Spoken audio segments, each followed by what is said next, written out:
Y tenemos a Jorge. Y Jorge, pues evidentemente te paso la bolita pensando en cuál es tu opinión sobre todo lo que está sobre la mesa y sobre todo poniendo el acento en los medios de comunicación que han estado tratando de legitimar esta mal llamada verdad histórica y que hoy incluso se atreven a sostenerla. ¿Qué opinas tú, Jorge?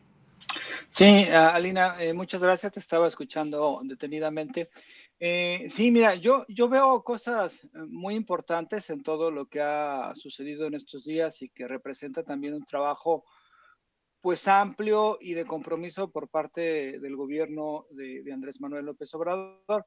Es decir, esta es una promesa que hizo en campaña el presidente de decir vamos a lograr, o sea, no vamos a olvidar este caso de los estudiantes desaparecidos de Ayotzinapa en Iguala y vamos digamos, a realizar lo que está lo conveniente. Y entonces, después de 4 años, después de un proceso de investigación, pues se ha logrado ya avanzar en esto, cosa que no hubiera pasado con gobiernos del PRI o del PAN que hubieran mantenido y perpetuado la impunidad. Entonces, creo que eso sí hay que reconocer, me parece, este hecho. Otra cosa que también mencionabas, sí que es muy importante, es que con esta captura que se hizo de Jesús Murillo Caram, pues se establece que no hay intocables, ¿no? Es decir, no es cualquier personaje Murillo Caram. O sea, claro, fue procurador con Enrique Peña Nieto,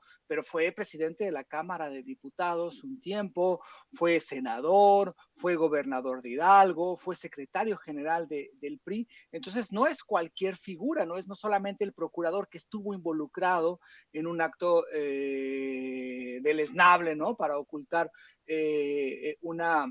un crimen atroz, sino que lo que representa que sea capturado, me parece que eso también es algo importante y es algo muy simbólico en este proceso que estamos viviendo, en donde se está buscando hacer justicia con el caso de los estudiantes desaparecidos de Ayotzinapa.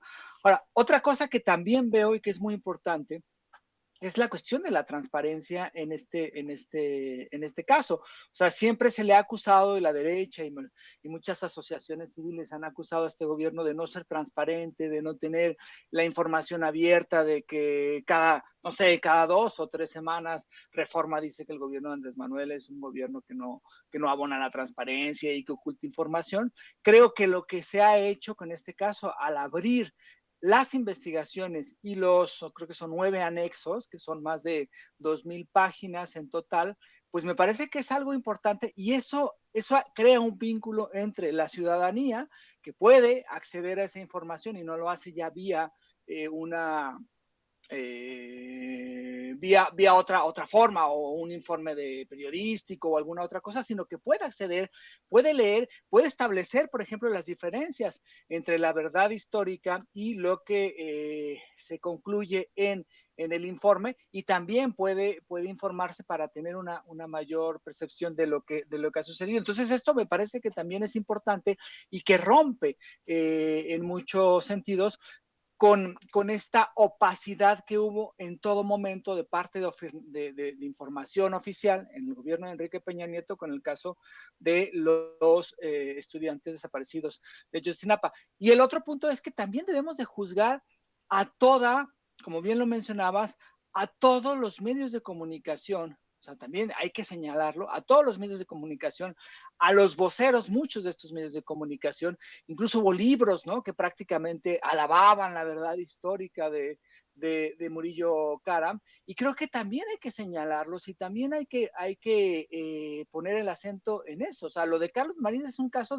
el más grotesco, uno de los más grotescos, pero no solamente él. Hubo un conjunto de periodistas, hubo un conjunto de medios de comunicación que defendió la verdad histórica, que se burló de las críticas que existían y que fue en realidad un soporte del régimen de Enrique Peña Nieto para mantener esta historia y que incluso hoy lo siguen manteniendo. No sé si en muchísimos casos y muchísimos analistas ya están hablando, ¿no? De que en realidad, pues la investigación que concluyó hace unos días y que se dio a conocer, pues no varía prácticamente nada de la verdad histórica, cuando hay en el informe un cuadro incluso con las grandes diferencias que existen en torno a eso. Entonces, por supuesto que los medios no son esta cuestión de independientes, de neutrales, de que solamente informaban, sino que fueron partícipes de esta construcción de la verdad histórica de Murillo Karam, y que al final pues es la construcción de todo el gobierno de Enrique Peña Nieto.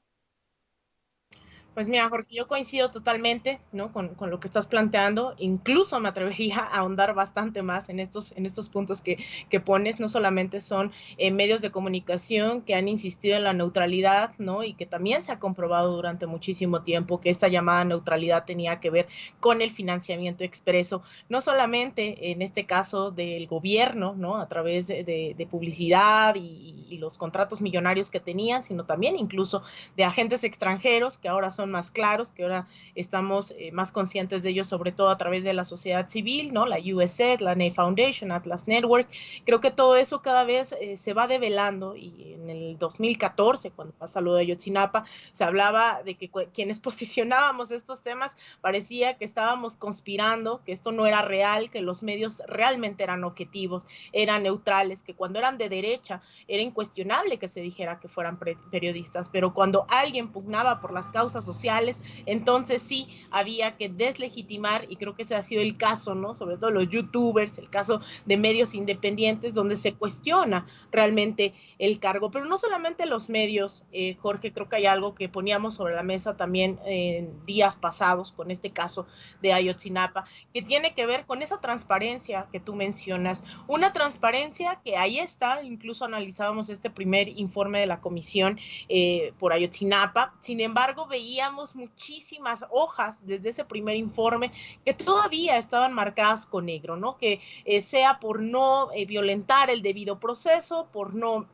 pues dar a conocer información sensible, ¿no? O que permitiera omitir algunas investigaciones. Veíamos todavía varios mensajes que fueron recopilados, varias decenas de miles de mensajes que se fueron recopilando durante este tiempo de las investigaciones. Eso nos haría llevar, no sé si tú coincidas, en que esto es aún más complejo de lo que de por sí ya es. No solamente es el hecho de los estudiantes, no solamente es Guerreros Unidos y los Rojos, la disputa con el rol de la policía local, estatal, e incluso el rol que tiene el Batallón 27 de Infantería, sino además todo lo que no sabemos. ¿No te parece eso como todavía aún más sorprendente, el saber que podemos esperar mucho más? No sé, también esto lo ligo y con eso te paso el balón, y el presidente López Obrador, que Enrique Peña Nieto no está nuevamente en esta lista a investigarse, el general Cienfuegos. Sin embargo, no hay pacto de impunidad. Cuando vemos esto, que todavía no sabemos del informe, pero también sabemos que dice el presidente que no hay pactos de impunidad, ¿qué te viene a la mente? ¿Ante qué estamos, Jorge? Bueno, sí, es creo que un caso muy complejo. Evidentemente hay muchísimas, quien haya descargado el informe, la última versión del informe, o el informe más bien, pues tiene un montón de cosas en negro que además han sido ya muy comentadas, y que, bueno, por el debido proceso y por cómo están las cuestiones de la investigación, pero sí me queda claro que hay una intención, ¿no? de mostrar esto, que hay muchos otros elementos que no han sido, por la misma proceso de la investigación, que creo que no conocemos y que me imagino que en algún momento vamos a llegar a conocer.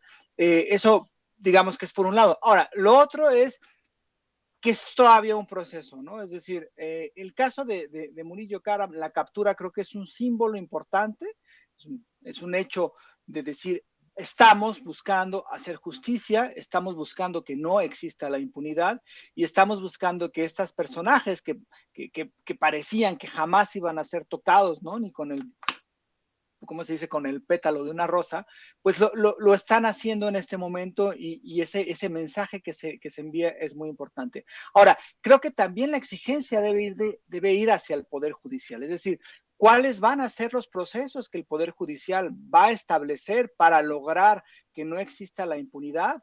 ¿Cómo se van a realizar los juicios? ¿Cuáles son las condiciones de la Fiscalía para establecer y para que esta Fiscalía tampoco, que además ha sido una Fiscalía muy criticada, tampoco establezca y tampoco sean casos que sean fácilmente derribados? Y creo que es ahí donde debe de estar la próxima discusión acerca de este caso. Ahora, en el caso de Enrique Peña Nieto, por supuesto que Enrique Peña Nieto, como un presidente que llegó a final del sexenio cargando muchísimos elementos negativos, cargando con un alto grado de corrupción, con los casos violentos de Ayotzinapa, con el caso de Ayotzinapa, con los gasolinazos, en fin, con muchísimas cuestiones que sucedieron en su sexenio. Y por supuesto que hay un clamor popular, un clamor de la gente que le gustaría ver a Enrique Peña Nieto en la cárcel. Habría que ver si existen estas condiciones. A mí me parece que no existe un pacto de impunidad, es decir, una cuestión que se haya firmado entre el gobierno de Andrés Manuel o Andrés Manuel López Obrador y Enrique Peña Nieto. Yo no voy a hacer nada, hay un pacto de impunidad. Me parece que eso no es, incluso hoy en la mañana lo dejó en claro. Yo le reconocí a Enrique Peña Nieto, dijo Andrés Manuel, que no se haya involucrado en el proceso electoral del 2018, pero eso no significa que haya un pacto de impunidad. Y entonces, claro, también existe un discurso medio extraño de parte de la derecha, una parte de los panistas, incluso varios de la comentocracia conservadora que dicen hay un pacto entre Enrique Peña Nieto y Andrés Manuel López Obrador para que no se le toque a Enrique Peña Nieto. Me parece que eso no existe, pero habría que ver hasta dónde va este proceso y cómo se va desarrollando y especialmente cuáles son los elementos del Poder Judicial, porque al final los jueces, el Poder Judicial y todo lo que representan, pues siempre quedan como oculto, ¿no? Como que no se le puede exigir, como que no se le exige, y me parece que es ahí importante donde también debe de existir esta discusión y esta presión en este momento hacia ese poder y hacia pues que se juzgue y que no haya cualquier elemento jurídico leguleyo que diga no se puede y entonces todo va a seguir igual, ¿no? Entonces creo que en ese sentido va mi posición. Antes de que te vayas, Jorge, últimos temas, ¿no? Que podemos ir desmenuzando de todo lo que ha implicado el caso Ayotzinapa. No quisiera dejar de lado, sobre todo también a los familiares, ¿no? Yo he insistido mucho en que no dejemos de estar atentas a lo que ellos vayan a decir, a lo que ellos y ellas tengan que comunicar durante estos años. Incluso hay familiares, hay padres, madres que hoy no están presentes, ¿no? Que han fallecido durante estos años de investigaciones por enfermedades nerviosas, diabetes. Ha sido muy complicado también sostener esta lucha y yo vuelvo a hacer el llamado a quienes nos estén viendo, a quienes nos estén escuchando, a no dejar de lado a las víctimas, siempre pensar en lo que ellas comuniquen, ellas tengan que decir, sea desde los centros de acompañamiento, del Centro PRO, del Centro Tlachinolan, como también pues las mismas voces y sobre todo ellos y ellas que siguen ahí en el andar. Sé que siguen procesando todo esto que se ha informado, pero seguramente tendremos más declaraciones, más informes de su parte durante estos días. Y antes de cerrar, vamos a escuchar este video, un pedazo de este video, de estas declaraciones que da el presidente López Obrador en la mañanera del día de hoy, en donde dice que el mismo Murillo Karam se inculpa. Vamos a escuchar qué dijo esta mañana. En el caso de el procurador Murillo Karam, su detención, independientemente de declaraciones de los implicados, él mismo se inculpa.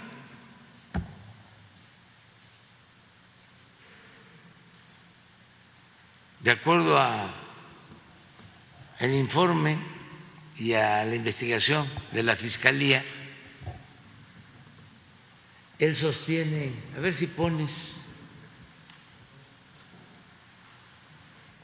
esto es lo que dice el fiscal cuando le estamos informando a los padres.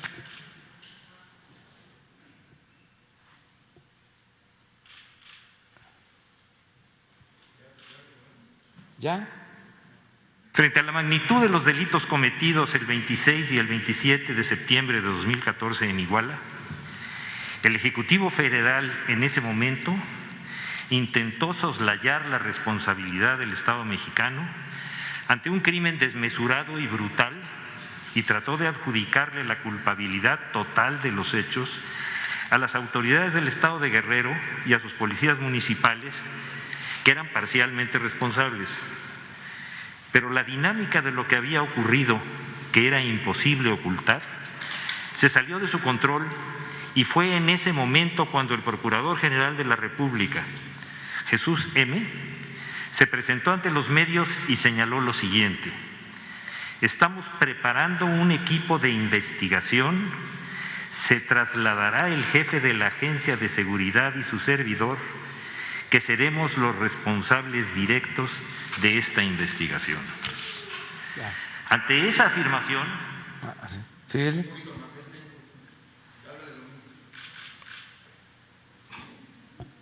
Pero a ver, ¿por qué no repites eso? A veces es que quiero que eso…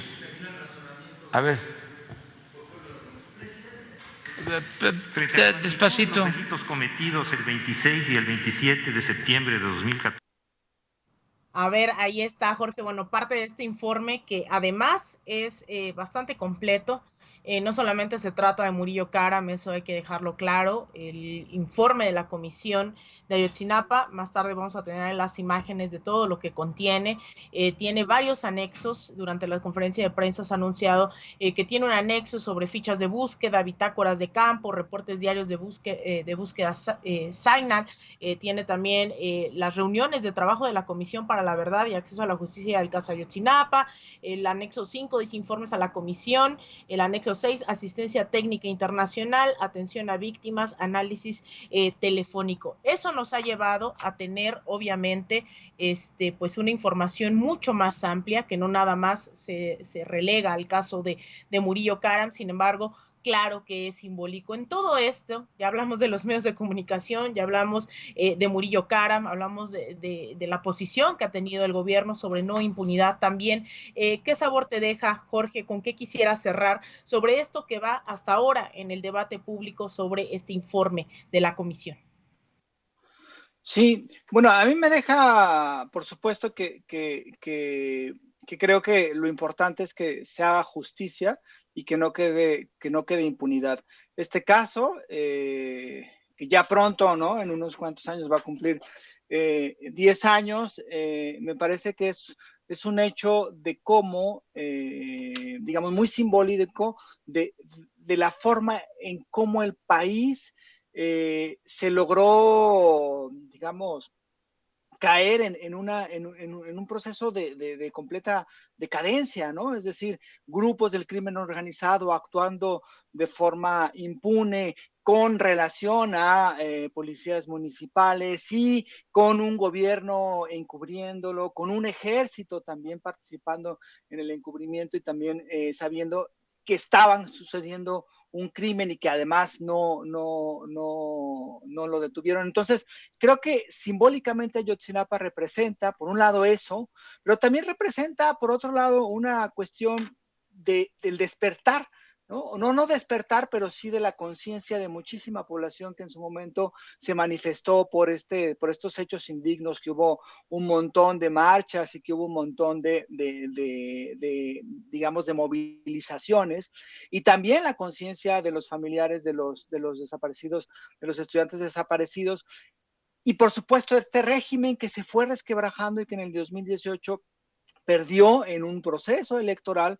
Creo que es muy simbólico lo que está sucediendo. Por supuesto que no estamos llegando al elemento de la justicia aún, que todavía hace falta mucho, que este es un proceso que apenas existe, que están los culpables, digamos, de perpetrar estos hechos, y que también están los culpables y que también están siendo señalados los culpables de ocultarlo, ¿no? De formar esta verdad histórica que representa pues una mentira en muchísimos sentidos, y creo que eso es algo que nos debe de traer esperanza, pero también tener consciente de que todavía falta mucho en este proceso y que hay muchas cosas, pero creo que hay elementos importantísimos como la captura de Jesús Murillo Caram, que no es cualquier personaje de la política, sino que es una persona que tiene muchísima fuerza y que tenía muchísima fuerza en los gobiernos anteriores. Entonces creo que hay elementos y por supuesto que el proceso sigue y ojalá esto sea y concluya de una forma muy digna y concluya con justicia, que es algo que me parece que la gente necesita porque creo que un país sin justicia es un país que no está encaminado a un buen desarrollo y a una buena perspectiva y a una esperanza pues de vivir en una nación mucho más justa y donde los culpables pues sean castigados y no existe esta impunidad que ha carcomido al país durante muchísimos años. Muchísimas gracias, Jorge. Pues no me queda más que agradecerte nuevamente estar en esta mesa de diálogo y preguntarte dónde te pueden seguir, dónde pueden encontrar tu trabajo. Sí, pues estamos en Polemón, ahí participo, colaboro. Polemón.mx es revista Polemón, tanto en Facebook como en Twitter. Yo estoy como JG Naredo y como Jorge Gómez Naredo en Facebook. Y el periódico Regeneración ya salió el nuevo número. Creo que está subido a la página del Instituto Nacional de Formación Política de Morena, en Morenflix. Y bueno, pues ahí pronto también se estará repartiendo en físico en buena parte del país. Y muchísimas gracias, Alina, por estar acá. Estoy muy contento de haber participado contigo. Ya sabes que te estimo mucho y te aprecio mucho. No, hombre, muchísimas gracias a ti, Jorge, y seguramente nos veremos ya sea participando juntos en una mesa o nuevamente aquí conduciendo o como sea, sé que nos volveremos a encontrar. Muchísimas gracias, Jorge, que tengas buen día. Gracias a ti, hasta luego.